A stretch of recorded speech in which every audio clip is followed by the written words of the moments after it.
હું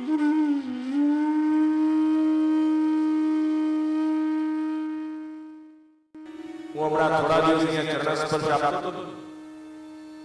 થોડી વાત તમારી પણ કરી લઉં. તમે મને જે બોલો છો પૂછો છો એટલે મારે તમને કેવું. ઘણા લોકો મારી પાસે આવે, ઘણા લોકો આજના દુનિયામાં હું જોઉં છું.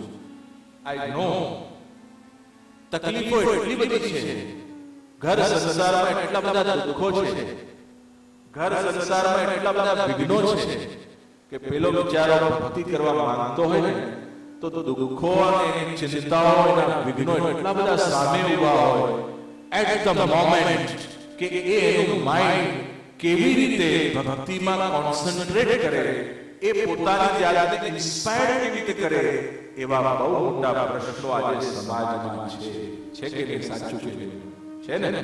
તમે બરાબર સમજ્યું છે? મને જે લોકો કેટલાક મળવા આવ્યા, પ્રિય વૈષ્ણવજનો, હું આપને એ વિષયમાં થોડી ચર્ચા કરવા એટલે માંગુ છું કે તમને કામ લાગે. આપણા શ્રી વલ્લભાધીશ મહાપ્રભુજીએ એક વસ્તુ કીધી કે ગમે તેવા દુઃખ આવે તો પૂર્ણ પુરુષોત્તમ તમે આપણા શ્રીજી બાવા છે ને, એમની પાસે કંઈ માંગવું નહીં. તમારા ઘરમાં જો ઠાકોરજી હોય ને, એમને ડિસ્ટર્બ નહીં કરવા. નેવર. જેનાથી આપણું સર્વસ્વ છે અને જે આપણા સર્વસ્વ પ્રેમના આસ્પદ છે, એવા પૂર્ણ પુરુષોત્તમ પાસે કંઈ માંગવું નહીં. તો મહાપ્રભુજીએ એક વસ્તુનું ક્લેરિફિકેશન કર્યું कि तारे तेरे घर में जो ठाकुर जी विराज रहे हैं उनको तो सिर्फ जैसे तू बच्चे को प्यार करता है, जैसे पत्नी पति को प्रेम करती है, ऐसे उनसे कुछ मांग मत, उनके लिए करती जा करता जा, उसमें वो प्रसन्न हो जाएंगे. पर तुझ में अगर धैर्य न हो, दुख ज्यादा हो, कुछ टेंशन न हो, तेरे से सहन नहीं होता हो, तो हमारे गिरिराज बाबा की है. બહુ તમને સહન ન થાય ત્યારની વાત છે, પણ આમ ઝટ દઈને થોડુંક વાગ્યું ને ભગવાન એવું નહીં.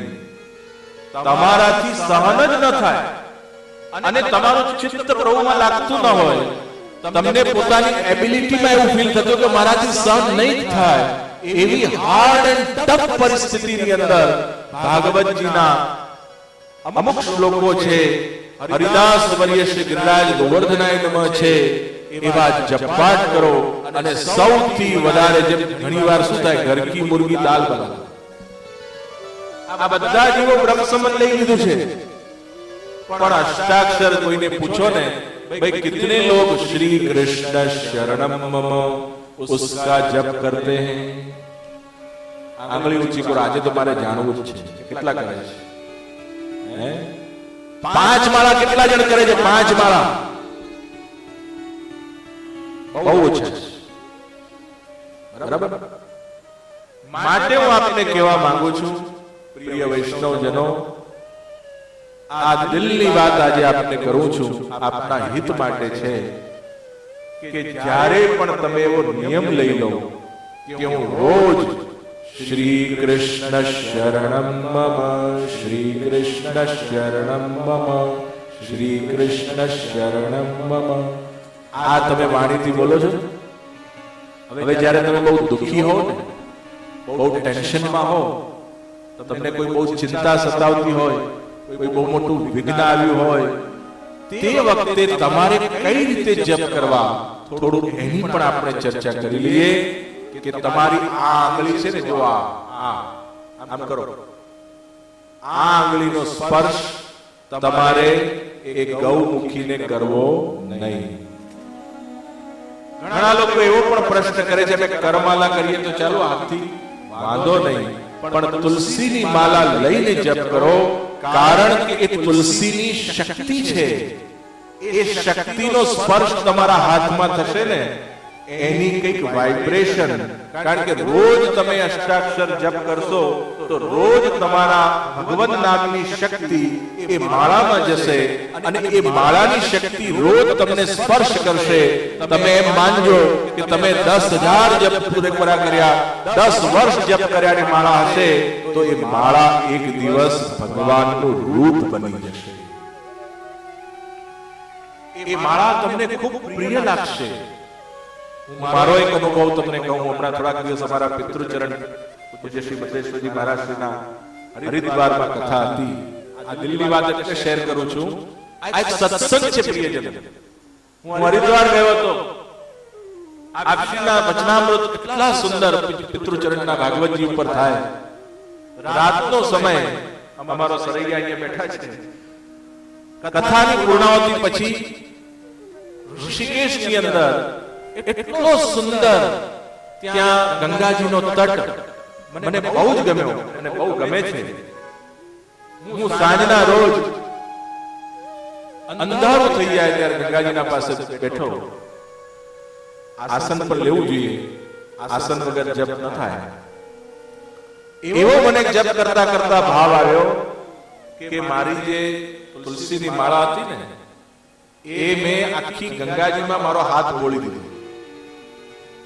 અને એવો ભાવ કર્યો કે હે શ્રી ગંગાજી, આપના સ્પર્શ સહિત હું અંદર આખો હાથ રાખી મારા શ્રી કૃષ્ણનો જપ કરું.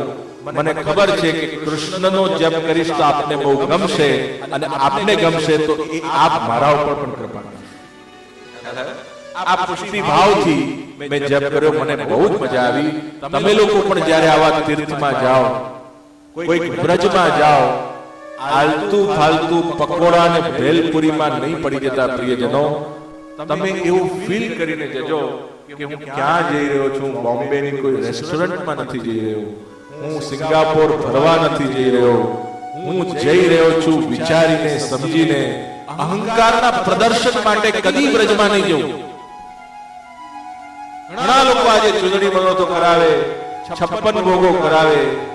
કરો ના નહીં, પણ એ બધાની પાછળ ભાવના શું હોવી જોઈએ? અમે પ્રભુ આપને મળવા આવ્યા છીએ. સાચું. આ બધું થોડુંક વિચારવું જ પડશે. અને જો આવા ખોટા પ્રવાહમાં, પ્રદર્શનના પ્રવાહમાં જો તણાઈ જઈશું તો ભક્તિ નહીં થાય પણ વેઠ થઈ જશે. અને આવી વેઠ ઉતારવાથી શ્રીનાથજીને કોઈ પ્રસન્નતા નહીં થાય. એટલે કોઈક વાર 10 વાર તમે આવા પ્રદર્શનમાં જઈ આવો, પણ એક વાર જો આત્મદર્શન માટે જશો તો પેલા 10 પ્રદર્શન કર્યા હશે ને, આત્મદર્શન બહુ ભારે પડી જશે. 10 પ્રદર્શનમાં જવાથી જે આપણું નુકસાન થાય છે એ એક આત્મદર્શનમાં એ ભરપાઈ થઈ જાય છે. એટલે એકાંતિક ભક્તિનો અનુભવ કરો. આવા બધા અનુભવથી જીવનમાં આગળ વધો. આજના દિવસ હું આપને એક જ વસ્તુ કહીશ. અહીંયાથી શું લઈ જશો? નિસ્સાધન ફલાત્માયમ પ્રાદુર્ભૂતોસ્તિ ગોકુલે. એ ભાવ, એ સિદ્ધાંત શ્રી મહાપ્રભુજીનો સમજી લેજો. નિસ્સાધનતા.